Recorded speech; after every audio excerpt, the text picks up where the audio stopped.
Inihahandog ng Radyo Maria Philippines, Bringing Christ into Your Home, ang palatuntunang mistisismo, ang makadiyos na pag-aaral tungkol sa kaluluwa ng tao, ang tunay na buhay makadiyos.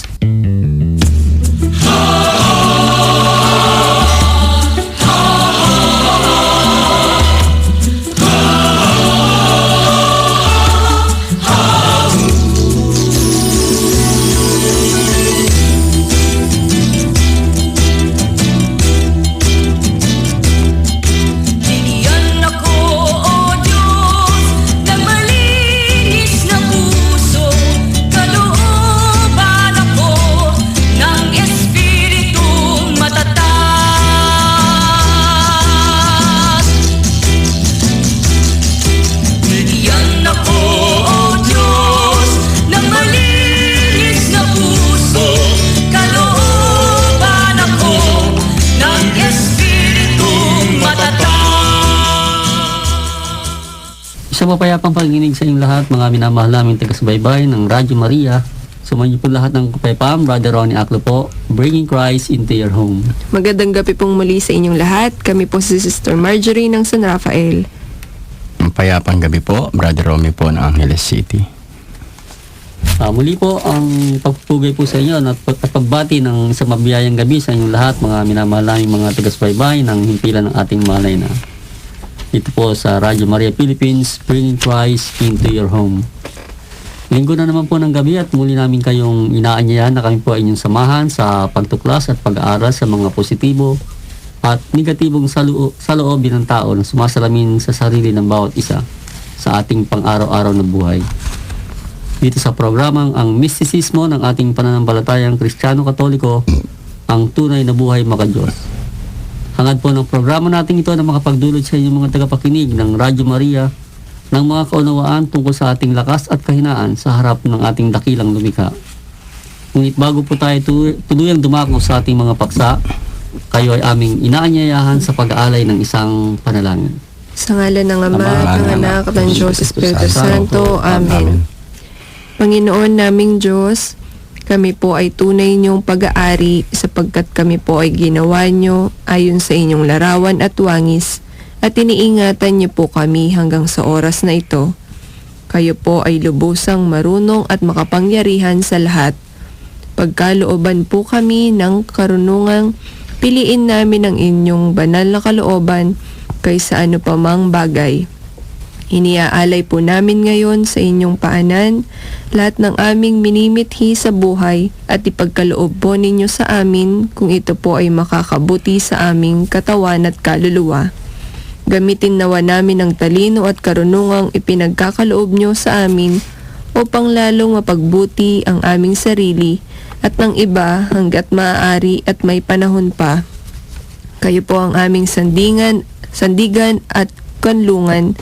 Kung kayo po ay wala sa aming buhay, tunay na wala kaming magagawang mabuti para sa aming sarili at sa aming kaluluwa. Itinataas din po namin ang mga sponsors, mga volunteers, mga staff ng Radyo Maria, lalong-lalo na po ang ating direktor na si Father Raymond Cruz at lahat ng tagapakinig at tumatangkilik dito sa Radyo Maria. Maraming salamat po. Ang lahat ng ito po ay aming dalangin sa pangalan ng ating Panginoong Hesukristo, kasama ng banal na Espiritu Santo, magpasa walang hanggan. Amen. Sa ngalan ng Ama, at ng Anak, at ng Diyos, Espiritu Santo. Amen. Maraming salamat po, Sister Marjorie, sa ating pong panalangin.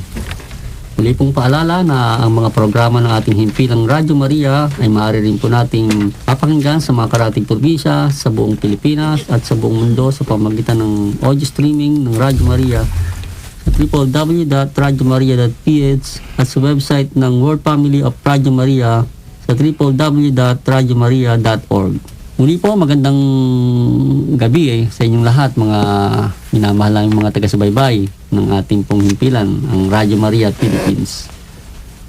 Muli pong narito na naman po ang inyong mga abang lingkod sa ipapawid na patuloy pong nag-aanyaya sa inyo na kami po ay inyong samahan sa atin pong kwentuhan dito po sa ere o sa himpapawid ng ating programang ang mistisismo ng ng ating pananampalatayang Kristiyano Katoliko, ang tunay na buhay makadiyos. At kasama po natin dito ang atin pong mga kapatid, si Sister Marjorie at si Brother Romy. Magandang gabi po sa inyo lahat. Magandang gabi rin din sa po, inyo, Brad. Kumusta na po ang ating nakaraang linggo? Mabiyaya at mapapayapa. Siyempre, biyaya mula. Para malungkot ka sa ano natin sa ebanghelyo natin ngayon. Kasi ang ebanghelyo natin ngayon, pag-uukom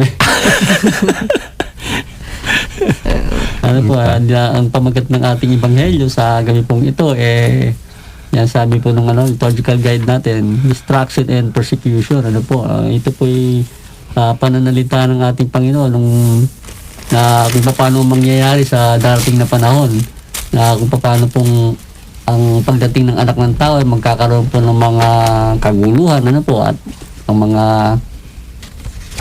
naglilingkod ay maaaring pong sila usigin, ano po, at ang iba ay pagpapatayin, ano po. Ayan po ang ebanghelyo natin ngayon, mga minamahal na yung mga taga-subaybay.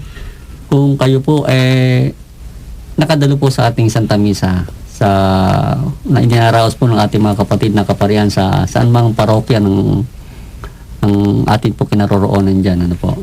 Harinawa, kayo po nakadalo.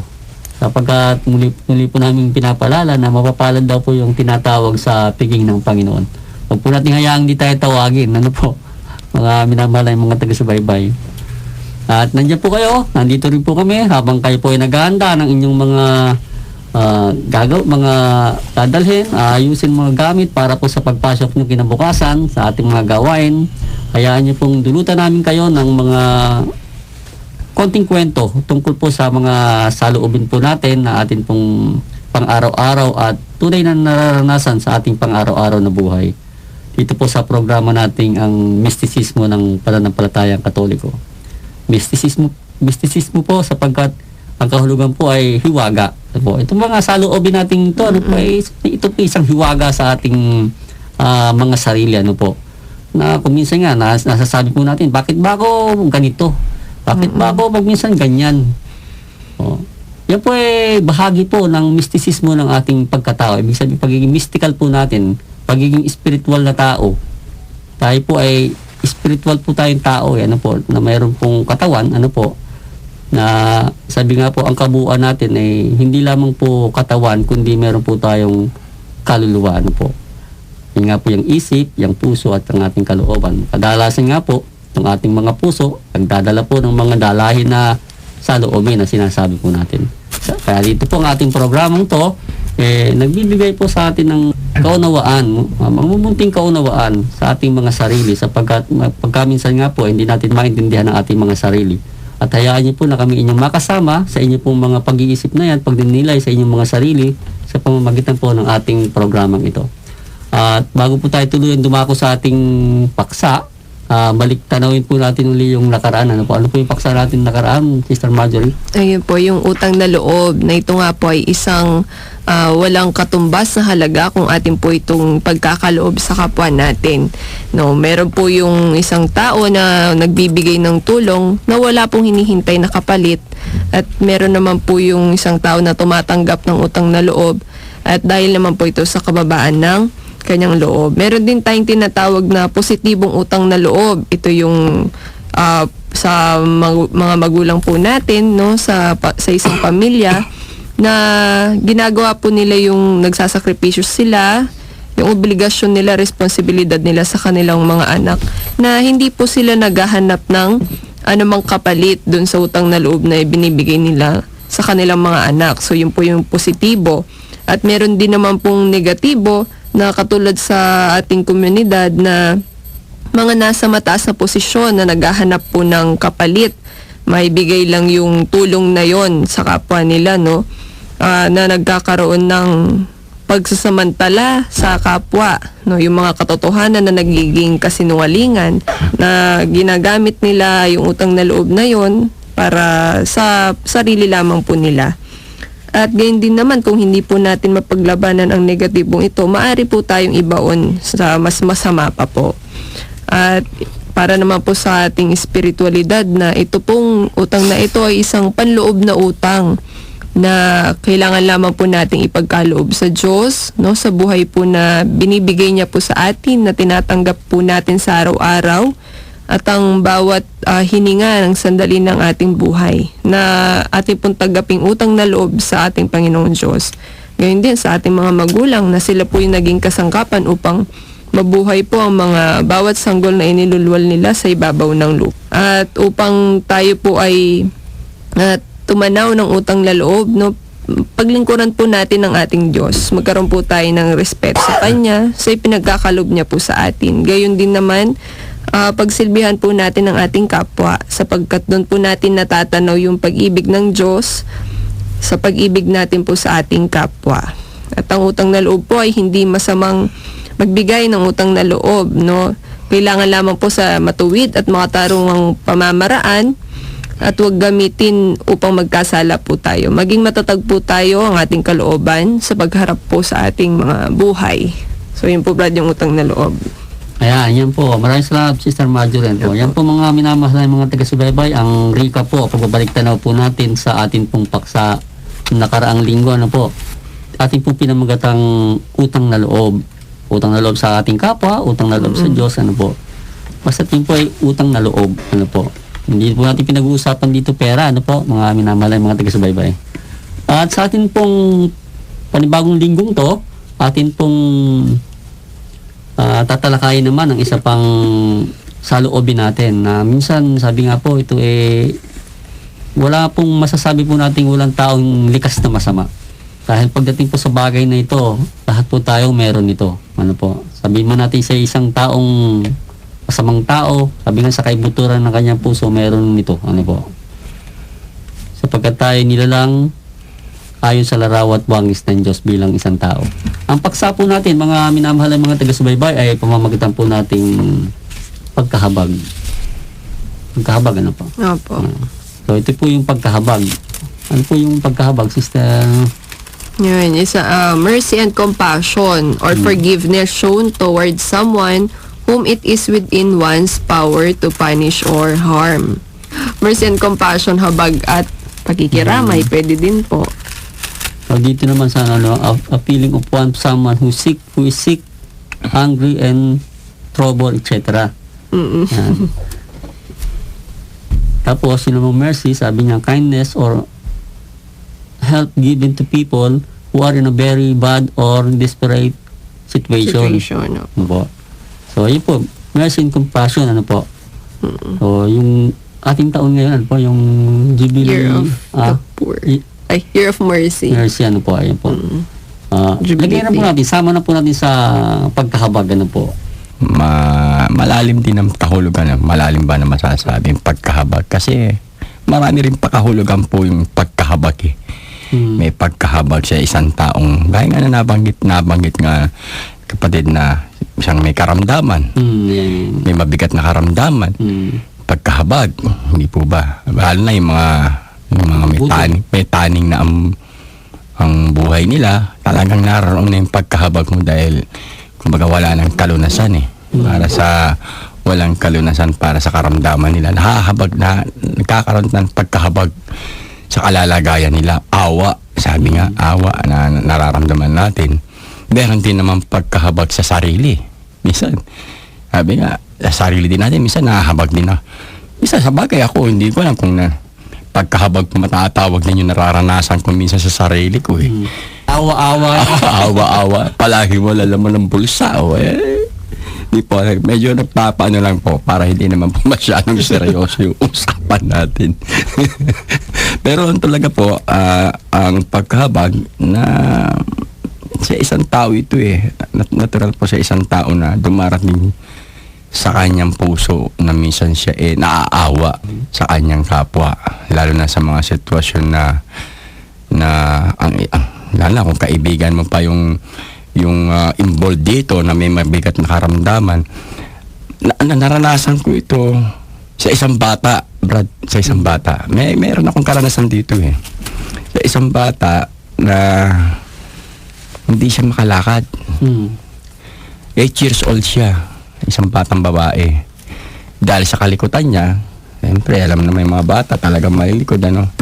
So, naglaro, para nag-gymnast. Ngayon, tatlong magkakasunod na trahedya yung dumating sa kanya. Bumagsak siya sa kanyang paglalaro, bumagsak yung balakang niya, tumama sa simento.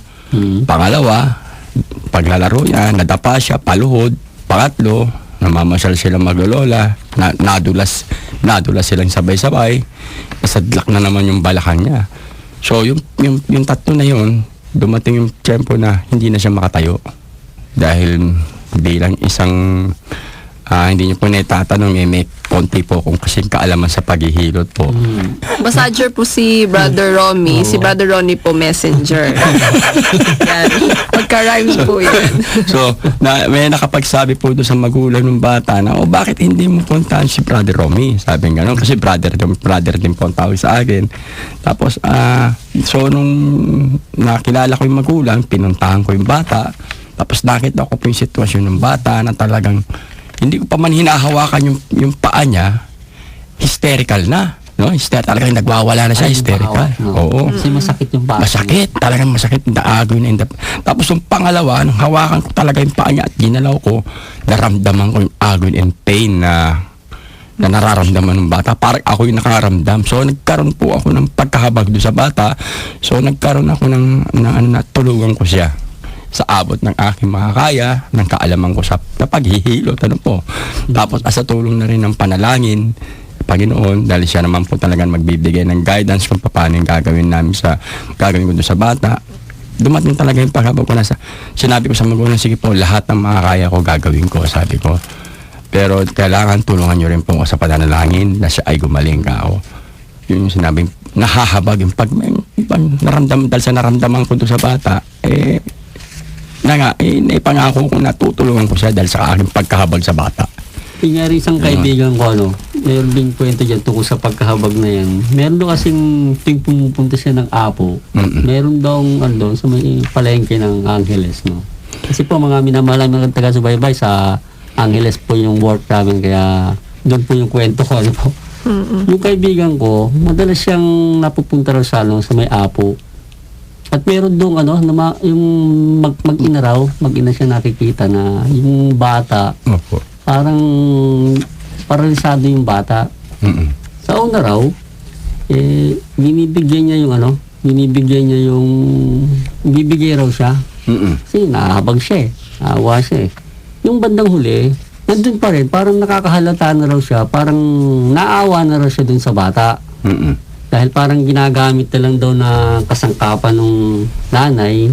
Saka may kasama parang isang maliit na kapatid Ginagawa nila kasangkapan, pinagkakabuhayan, yung sitwasyon ng bata sa palengke na yun. Bandang huli, sinabi na raw niya sa kanyang sarili na hindi na siya magbibigay kasi parang nahihirapan lang yung gusto niyang tulungan yung bata na nakaratay doon na hindi naman nagsasalita raw, At may sakit, parang sira yung psychomotor, ganyan. May problema pa raw yata sa baga. Inisip niya, wag na raw niyang bigyan. Pero nung pagdaan daw niya uli, kasi madala daw siya nadadaan doon, hindi daw niya mapigilan yung sarili niya na hindi uli magbigyan yung mag-iina. Hindi na raw dahil dun sa bata. Dahil dun sa nangangasiwa dun sa mga bata, yung nag-aalaga dun sa nanay, dun na raw siya naaawa. Sabi ko, yun yung tinatawag na talagang awa, Brad, sabi ko na likas sa kalooban natin, sa puso natin, na kahit na nakikita natin, o sige, sinasabi na natin gagawang kasangkapan na lang niya, pinagkakitaan niya, pero hindi rin dahil sa hitsura nila. Opo. Talagang wala silang choice kundi humingi ng awa sa kapwa. Hindi na lang hindi na yung may sakit, di ba? Kundi na lang yung nagbabantay sa kanya. Kasi nga naman, di ba, wala rin pagkukunan yun. Kumbaga, hindi sa ganung paraan na rin lang nila idadaos yung kanilang pangangailangan. Wala silang financial source. Ayan, makikita mo rin. Sabi ko, ano ba yung tsura? Talagang makikita mo naman, talagang yung hapis ng mukha, Brad.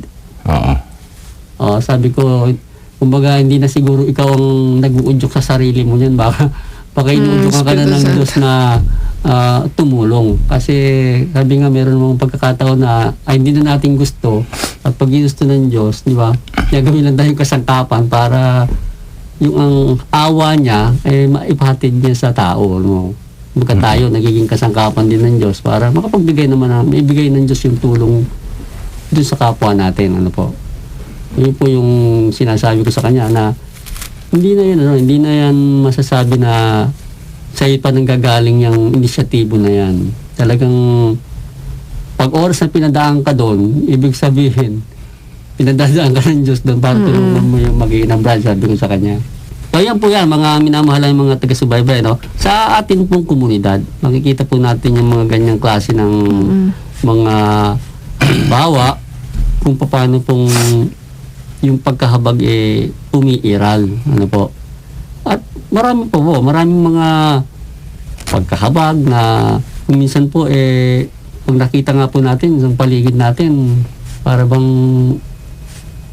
hindi natin maintindihan bakit mayroong ganun, di ba? Lalo sa mga kalagayan ng mga taong may sakit. Ano po, pag meron tayo pinupuntahang mga ospital na yung mga malulubhang karamdaman. Lalo na yung mga may taning na. Yung mga tinataningan na ng doktor na hanggang ano na. Yun talagang mararamdaman mo talaga yung habag Nabiro mo, pagdating ng ganong oras o ganong araw, hindi mo na siya makikita. Kung nakita mo siya pagdating ng ganong araw, siyempre, hindi mo na siya makikita. So, bali yung habag mo sa kanya dahil sa karamdaman na nararanasan niya. Kung hindi mo lang kung paano maiibsan, di ba? Paano mo siya matutulungan sa nararamdaman niya. Dahil sa habag mo nga sa kanya. Dadaan na lang sa panalangin. Yun na lang ang tanging maitutulong na maibibigay na maitutulong sa taong... Kung wala tayong sapat na kakayahan. Oo, kakayahan. Lalo na kung talagang malubhana yung karamdaman niya. Kahit gustuhin man natin na makatulong dahil sa habag natin sa tao, wala naman sa atin yung kakayahan. So, sa panalangin, doon na lang natin siya matulungan. Sa panalangin, higit na yan ay kaantabay ng yan ang pinakakaantabay ng mga material na tulong na maaaring dumating sa kanila. Kung wala yung panalangin, hindi naman uusbong ang material na mga bagay-bagay na pagtulong kung sa spiritualidad. Kahit tulad nga po doon sa tulad din nga po sa bayo ko, yung bayo ko may malubhang karamdaman, na-dialysis siya, ganyan. Pero dahil wala rin kakayahan sa pinansyal, so ang sabi ko nga, hindi man ako makatulong sa inyo sa pinansyal sa panalangin tutulungan ko kayo. Sabi ko, kaantabay nyo ako sa pagdarasal para maibsan yung nararamdaman ng bayo ko. Sabi ko nga sa ate ko, nararamdaman ko po na gustuhin ko man tumulong, wala naman kakayahan para sa pinansyal. Siyempre, may paraan pa naman para makatulong din naman Hindi lang naman sa pinansyal, kundi sa panalangin. Kahit paano sabi ko sa ate ko, makakatulong naman ako kahit sa panalangin ka ako sa kanya. Tutulungan ko kayo, sabi ko. Yun ang ko. Atin pong palalawakin to, bigyan daan po muna natin ang paalala ng ating impilan.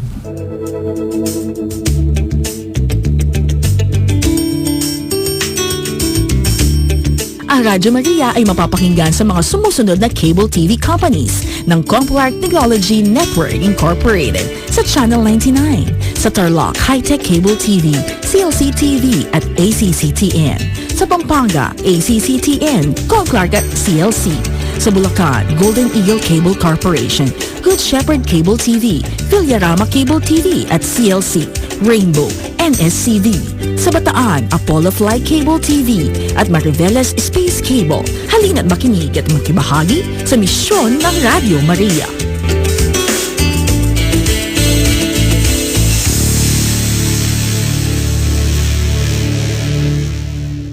Nagbabalik po ang tunay na buhay mga Diyos at kayo patuloy pa rin sumusubaybay sa himpilan ng ating mahal na ang Radyo Maria Philippines, bringing Christ into your home. Nako, ito po yung delikadong parte ng saloobin natin. Yung tayo po nahabag na sa sarili natin. Kasi po kadalasan, ito po isang mandarayang saloobin. Halimbawa, nahabag ka na sa sarili mo, naaawa ka na. Self-pity ba tawag doon? Tawag doon. Self-pity.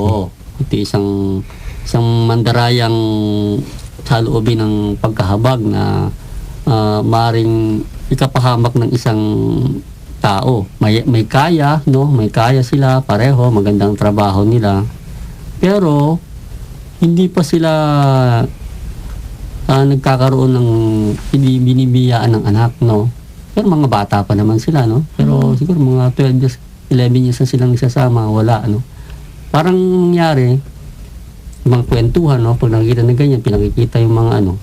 Ang nangyari, para siyang naando sa mga usapang ganyan, napapahiwalay siya kasi mga kasabay niya, may mga anak-anak, no? Tapos, minsan nagkukwentuhan kami, no? Pag kumakain kami. Ako kaya kuya, sabi niya, kailan kaya ako magkakaroon ng mga ganyan, sabi niya. Sabi niya, buti ka kuya, binigyan ka kahit 3 babae, sabi niya sa akin. Kakaroon ka rin yan? Sabi ko sa kanya. Ewan ko ba? Sabi niya. Hindi naman ako masamang tao, sabi niya sabi niya sa akin, no? So yun na yung ibig sabihin, nagkakaroon na siya ng self-pity doon sa sitwasyon niya. Oo, sa sitwasyon niya. Dahil wala siyang Yung parang hindi siya nabibigyan ng gano'n. Kaya siya, parang tingin niya sa Diyos, di ba? Parang teryado siya ng nasa taas ng Panginoon, di ba? Parang gano'n. Oo, parang Nag-question na po siya. nagtatanong na siya. Tinatanong na niya ang Diyos, di ba? Ewan ko ba, sabi niya. Dinami-dami nga naman, bakit? Oo, Di ba? Parang ganun. hindi naman ako masamang tao. Di ba? Sabi niya, hindi naman ako masamang tao. Oo, totoo naman. Oo. Siya isang masasabi nating mabuting nilalang, mabuting tao, no? Yung kinukwento ko na to, no? Mabait siya. Lahat siguro ng bagay, binigay na sa kanya ng Diyos, eh. May maganda, no? May tsura, may kakayahan sa buhay, no? May resources sila. Professional, no? Pero doon sa parting yun, nakita mo, yung kanyang saloobin tungkol sa habag sa sarili niya, pumapasok na, di ba? Parang naawa na siya sa sarili niya. Kaya ang tanong niya, ewan ko ba, hindi naman ako masamang tao. So, sabi ko naman sa kanya ganito, hayaan mo, sabi ko, pag binigyan ka ng Diyos, sunod-sunod yan. Kaya siguro, nagdilang wala pang isang taon, nasundan ka agad. Ayun, nakikita mo sa Facebook. Laging laging magkasama pinag-uusapan. yung dalawa. Sunod-sunod, no? Kaya ngayon siya, hindi niya malaman siguro ngayon kung paano niya patitigilin. Baka dumami. Pero doon sa parting siya, siya ay nahabag sa sarili, no? Laging makita mo, parang siyang laging, parang rebelde kung umasta siya, no? Yun nga, diba, yung epekto ng pagkaawa sa sarili, ano po. At saka marami pa to, di po ba, yung kadalasan, yung lagi siyang napapagalitan, diba? Ilalagay natin sa ating mga sa tahanan, no? Mga anak-anak dyan, no? Mga estudyante natin, no? Minsan lagi silang napapagalitan, no? Pag minsan naawa na sa sarili, nahabag na sa sarili na parang ang tingin nila sa sarili nila, inaapi na, ano po. Opo. Yan din ang nagkakaroon ng ng tinatawag na negatibong epekto naman tong pagkahabag na to, ano po. Kaya payo po namin sa inyo, mga minamahal naming mga anak, mga estudyante, ano po, huwag yung ugaliin na, sabi nga, kawaan nyo ang inyong sarili. Kundi kayo ay matutong umunawa, makinig, sa mga kung ano man yung mga ipinapayo sa atin ng mga magulang, sinasabi, sapagkat yun naman po ang habag ng magulang natin sa inyo. Kung bakit kayo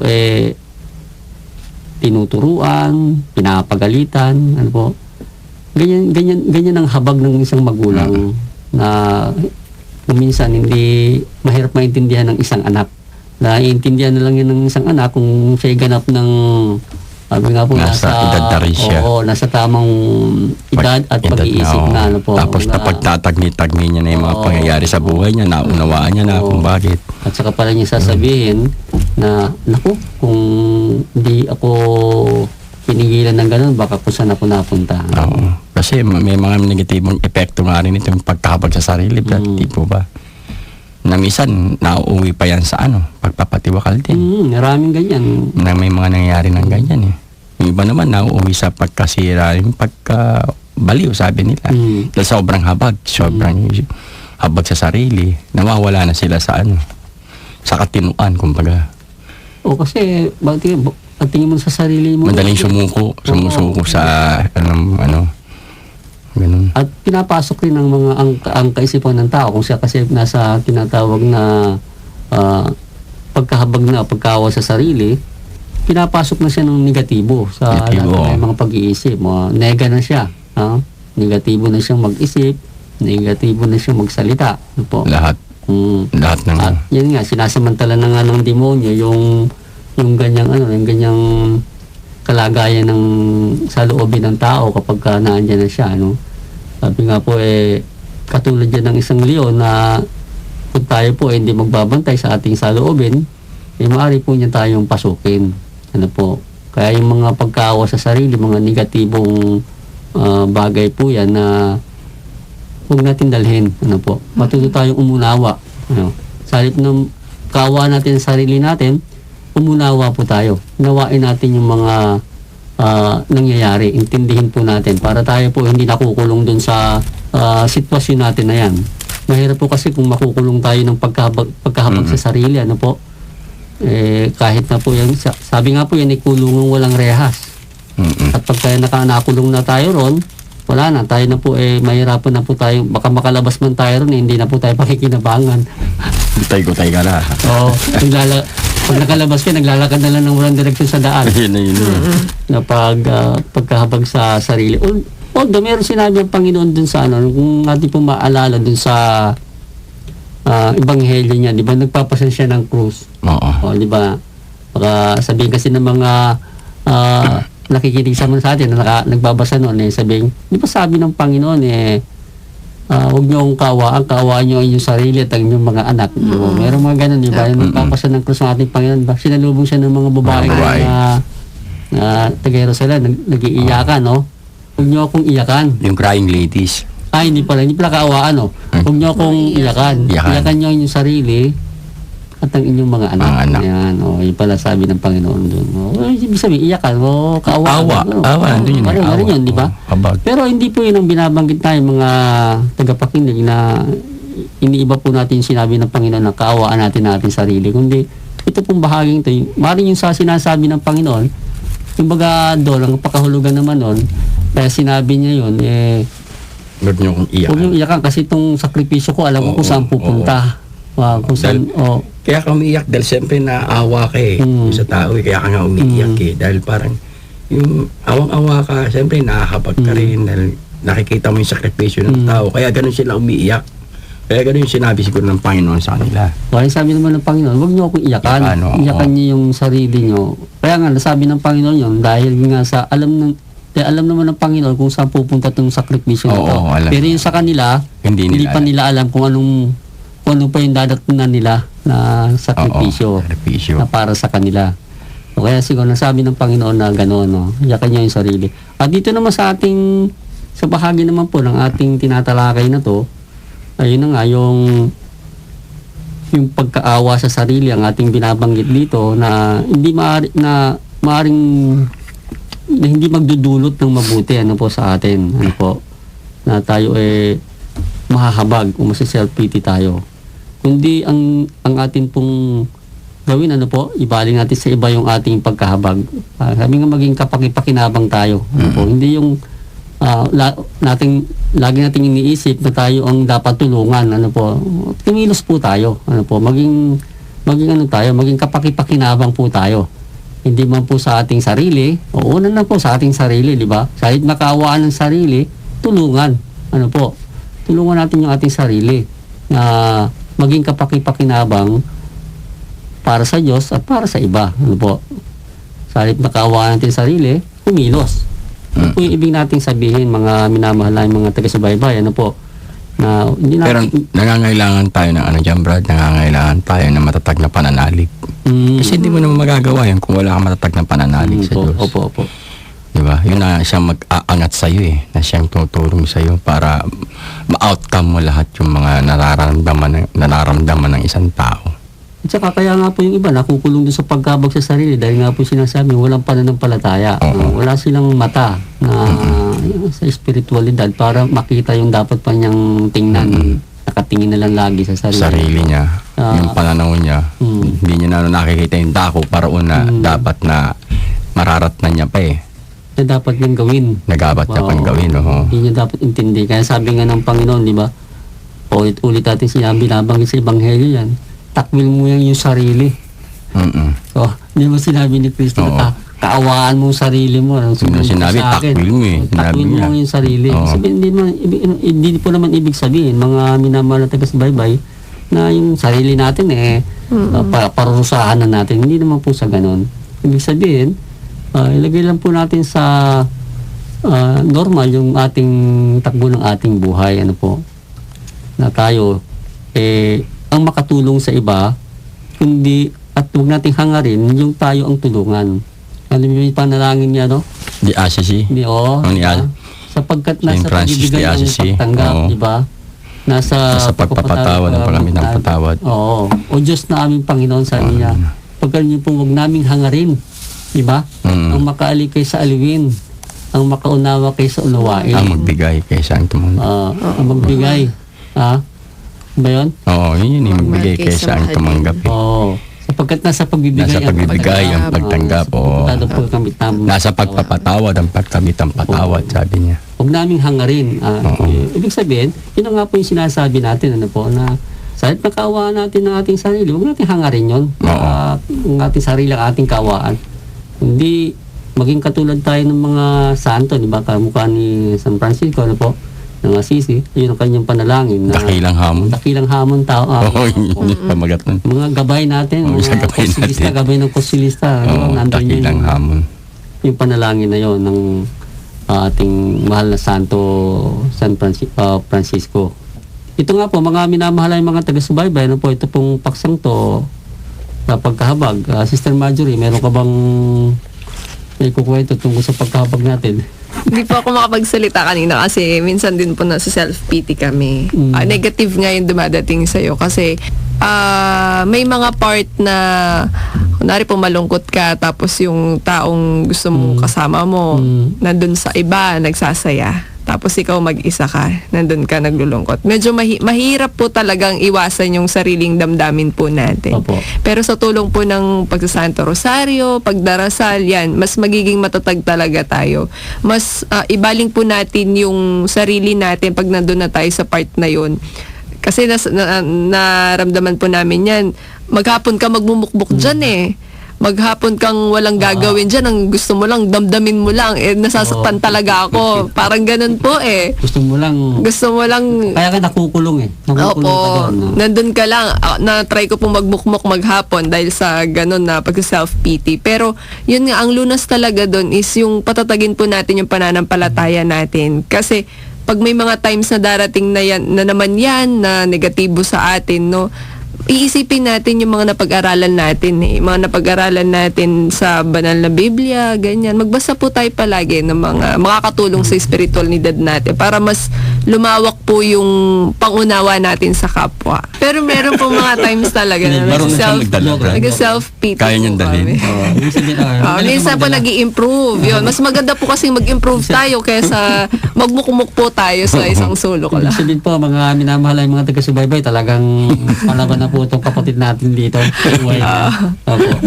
Totoo lang. Meron pala sa dinadalang ganun. Sige, pagpapatuloy po natin ito, bigyan na po muna natin ng paalala ng ating impilan.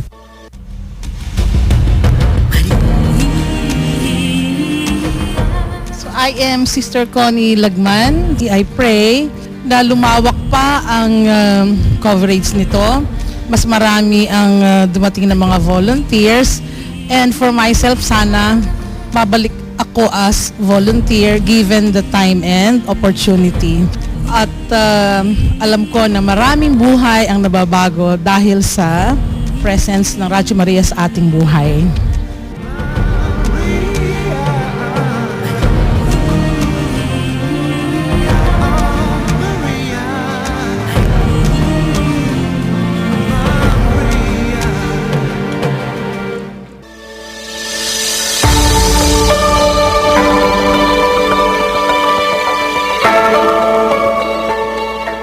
Binabati ko ang lahat ng mga tagapakinig ng Radyo Maria. Ito po si Obispo de Ogaraces Indiges.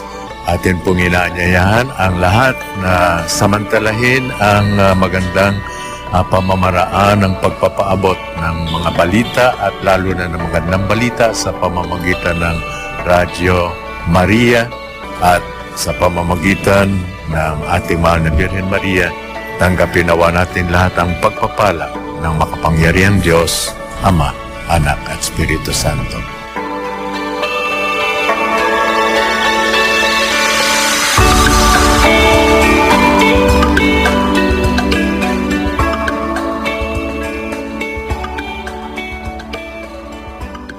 Nagbabalik po ang tunay na buhay mga Diyos at kayo patuloy pa rin sumusubaybay sa himpilan ng ating mahalay na ng Radyo Maria Philippines, bringing Christ into your home.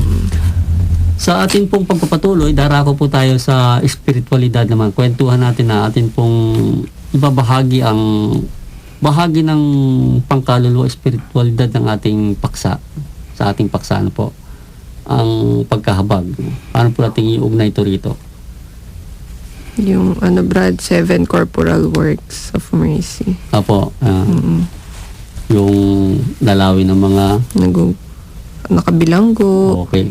yung bisitahin ng mga may sakit, pakainin ang nagugutom, painumin ang nauuhaw, ilibing ang mga patay, magbigay ng tulong sa mga may hirap. Apo. At kung atin po namang ating ilalagay sa tinutukoy na paksa ng Ebanghelyo ng ating Panginoon, ito yung pinamagatang pagkahabag ng Diyos, ito po sa Ebanghelyo ni San Lucas, Kabanata 15, talata 1 hanggang 10, sa pagkahabag pa rin po ng Diyos, Gayon ang lahat ng publikano at mga makasalanan ay nagsisilapit sa Kanya. Ang mga Pariseo at mga Eskriba ay nagbulong-bulungan. Ang taong ito nila ay tumatanggap ng mga makasalanan at nakikisalo sa kanila. Sinabi niya sa kanila ang talhagang ito, kung ang isa sa inyo ay may 100 tupa at mawala ang isa, hindi ba niya iiwan ang 99 sa ilang at hahanapin ang nawawala hanggang sa matagpuan ito? Kung matagpuan ay masayang papasanin sa balikat at pagdating sa bahay, tatawagin ang mga kaibigan at mga kapitbahay at sasabihin sa kanila, makipagsaya kayo sa akin sapagkat natagpuan ko na ang tupang nawala. Gayon din sinasabi ko sa inyo na sa langit ay magkakaroon ng higit na kasayahan dahil sa makasalanang nagsisisi kaysa 99 na matuwid na di nangangailangan ng pagsisisi. Ito mga kapatid yung ating Ebanghelyo na binasa na atin pong iuugnay sa ating paksa yung ang nawawalang tupa. Sa kwento po ng talinghaga ng ating Panginoon, yung 100, iniiwan niya para hanapin lang yung isa. Isa nawawala. So, kaya darako po tayo sa atin pong pagpapahalaga sa ating kapwa, sa bilang isang mga meron pong malasakit sa atin pong kapwa, dito po sa paksang pagkahabag. Kumbaga sa atin pong Ebanghelyo, Brother Romy, gaano ba yung kung ipapakahulugan mo yung pagkahabag ng Diyos doon sa isang tupa, Kaya sinasabi niya rito, Iniwan niya pa yung... gayon din, sinasabi ko sa inyo na sa langit ay magkakaroon ng higit na kasayahan dahil sa makasalanang nagsisisi. Kaysa sa 99 na matuwid na di nangangailangan ng pagsisisi. Kasi ganun kahalaga, Ito mga minamahal na taga-subaybay, Kung kayo dyan, mga nasa pagkahabag sa sarili, lumabas-labas na po kayo dyan, sapagkat ito po ay ating bubuksan sa bahaging ito na kung ano po ang dapat nating gawin, sa halip na tayo naandyan, hindi man po, kahit hindi po kami rito mga nakakulong sa sarili namin, alam namin na kayo dyan, na mga nakikinig sa amin, lalo sigit, yung mga nalulungkot dyan sa malayong sulok ng Pilipinas, kaya nasa labas ng Pilipinas, o huwag na po kayong malungkot sa inyong sarili o maawa sa inyong sarili, sapagkat ito na po ang bahagi po ng ating tungkulin na magbibigay po ng saya. Sabi nga po sa isang tanong po ng ating kapatid na kaparian, parian, sa tanong nga po niya noon, ano ba purpose natin? bakit tayo nabubuhay. Ano po? Ano sagot doon, Sister Marjorie? Para sa Diyos. Para sa Gumawa Diyos. para sa po? Diyos. Gumawa para sa Opo. Diyos. So, tayo pinalulungkot dyan. Ito po, yung ating talagang purpose ating gawin. Ano po, para wag tayong malungkot, wag tayong maawa sa ating sarili. Kundi bagkos, yung ating pagkahabag na yan ay may ukol natin sa talagang dapat na pag-ukulan. Yan na nga pong ating mga kapwa. At bilang isang Kristiyano, Katoliko, ano po, ang pagkahabag ng Diyos ay nararapat na taglayin po ng bawat isa sa atin, na tayo po ay makatulong sa kaligtasan ng ating kapwa. Maliban po sa mga pagtulong po natin sa mga naghihirap, ano po, yung mga binabanggit kanina ng ating kapatid, Sister Marjorie, yung Corporal Works of Mercy, ano po. Opo. Yun mga gawaing nakakatulong sa ating pong kapwa. Sa bahagi ng siya ay sinasabi po nating nahihirapan sa buhay, ano po. Kasi sabi nga, yung kapwa natin, pag yan nagugutom, binigyan mo ng pagkain yan, hindi lang yung pandamang sumasaya, ano po. Pati yung kanyang loob, sumasaya. Sisigla Ano din. po.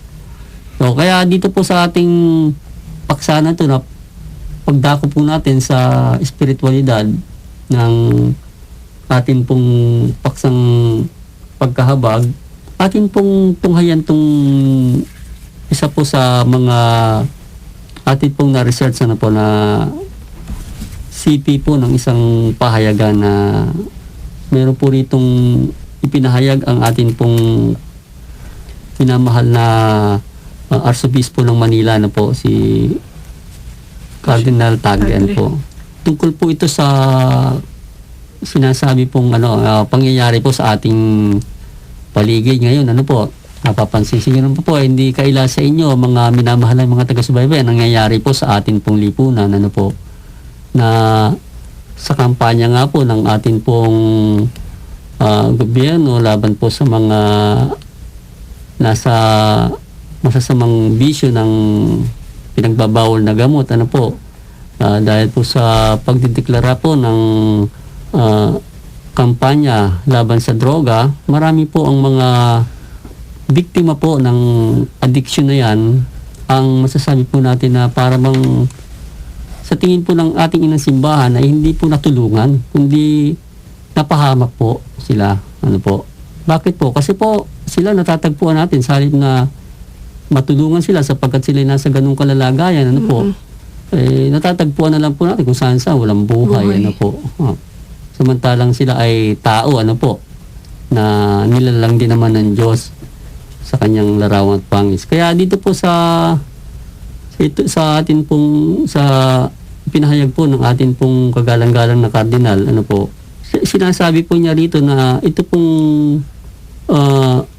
kampanyang ito, yung pong sinasabing pinamagita po yung warfare in the heart, ano po, this spiritual warfare within the heart of an addicted person and the relational dimension in the family and community we hope to address through our collaborative efforts so the victims find healing and restoration.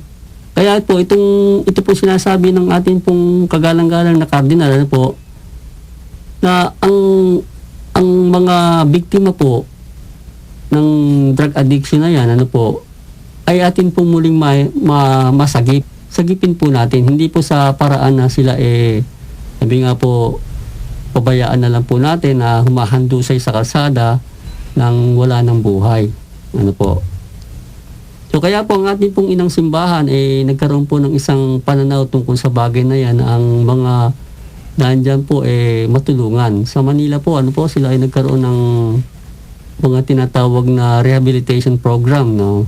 To provide parish-based assistance to surrenderies in the government's anti-illegal drugs campaign. Yan. Yung ating pong kagalang-galang na Cardinal, Arsobispo ng Maynila, sila po yung mga nangunguna upang ang mga, ito nga po, pinapaliwanag po sa atin na kung tayo po ay walang gagawin para po tulungan yung mga yan, tayo rin po mismo ay nagiging involved na rin po sa pagpapabaya na nangyayari, kapabayaang nangyayari. Kumbaga tayo po nagkakaroon, tayo po ay merong isang sinasabing malaking responsibilidad o masasabi po nating pananagutan sa atin pong kapwa Kristiyano o nasa ganyang kalalagayan. Kasi katulad nga po nung nabanggit sa isang humilya ng ating direktor ng Radyo Maria po, ng ating kapatid na pare, ano po, na sinasabi nga po na ang mga nasa ganyang kalalagayan, mga biktima yan, ano po, sapagkat yun nga po, hindi pa nila natatagpuan ng Diyos. Hindi po ba? Kaya kumbaga ang tao kasi naghahanap yan ng satisfaction sa buhay niya, sa isang malungkot na pangyayari, hindi niya pa matagpuan ng Diyos, di ba? Kaya kung saan siya napapasuot, ano? Sabi nga, iba-iba yan eh. Iba-iba yung mga bisyo na yan eh. Binabanggit nga, no? Merong bisyo sa pagkain, bisyo sa ano, sa lahat, para tinitikman niya lahat. dahil lang gusto nga ng tao maging masaya, ano po. Sa paghahanap ng saya, siyempre, di ka naman kayang, dahil ang kasiyahan talaga po ng tao, wala naman po talaga sa mga bagay-bagay. Ano po? Ganap siya ng mga kakaibang saya. Katulad nga po ng sinasabi na sa tanong na ano ba ang pinaka-purpose natin dito sa mundo. Ang sabi para sa Diyos. So kung hindi po natin matatagpuan po, wala pa po tayo dyan sa ganyang klase ng saloobin o kalagayan na ang Diyos hindi pa natin kilala, wala pa tayo sa ganyang estado. Nasa ano pa po tayo, nasa tinatawag na pagkawala pa. Ano po? Sa pagkawala ng pagkawala. Sabi nga doon sa paksa ng ang nawawalang tupa. O kaya po yan. Ito po ang isang mission ng Radyo Maria na sa pamamagitan po nito, tayo po mga nawawala, ano po, maibalik sa atin pong dapat na kalagyan po, yung pong tayo mailagay sa loob ng ating inang simbahan. Makapagbalik loob po ang tao, ang ating pong mga kapwa sa pamamagitan po ng panawagan ng pagbabalik loob ng ating inang simbahan. At ang Radyo Maria po isang malaking kasangkapan para po sa pamamagitan po ng pagsasapapawid. Tayo po makatulong sa ating kapwa na sila ay magising sa isang bahagi ng buhay nilang meron silang espiritualidad. Kulang na po tayo sa oras. Ano po? At atin pong banggitin ang share po ng ating kapatid na si Bro Jimmy. Ang pagkahabag ay siyang pag-ibig sa kapwa o pagmamahal, pagpapakita ng dalamhati, pighati at awa sa ibang tao, isang malalim na pakiramdam o emosyon na di basta nararamdaman kung siya'y walang pusong maawain, ang tumutulong sa mga taong nagugutom, nauuhaw, may sakit, pakikiramay sa buhay sa mga nakakulong o pagmamalasakit sa mga taong nahihirapan sa buhay ay isang uri ng pagkahabag. Mapapalad di ang mga taong may pusong mahabagin sapagkat magkakamit sila ng awa. Ganon din ang nararamdaman ng Panginoon kaya't ipinagkaloob niya ang kanyang bugtong na anak upang ang sino man sa kanyang sumampalataya ay huwag mapahamak kundi magkaroon ng buhay na walang hanggan. So maraming salamat po, Bro Jimmy. At amin po kayong inaanyayahan sa aming Facebook page. Pag-search lamang po Mistisismo, pakilike lamang po ito at inyo na pong makikita ang aming talakayan. At saka lang po ng bumubuo ng programang Mistisismo, kami po ay nagpapaalam at nagpapasalamat sa inyong pakikinig dito po sa ating programang Ang Tunay na Buhay Makadiyos. Dito po sa himpilan ng ating mahal na ina, ang Radyo Maria Philippines, bringing Christ into your home. Sumayin po lahat ang kapayapaan. At Sumayin nyo rin.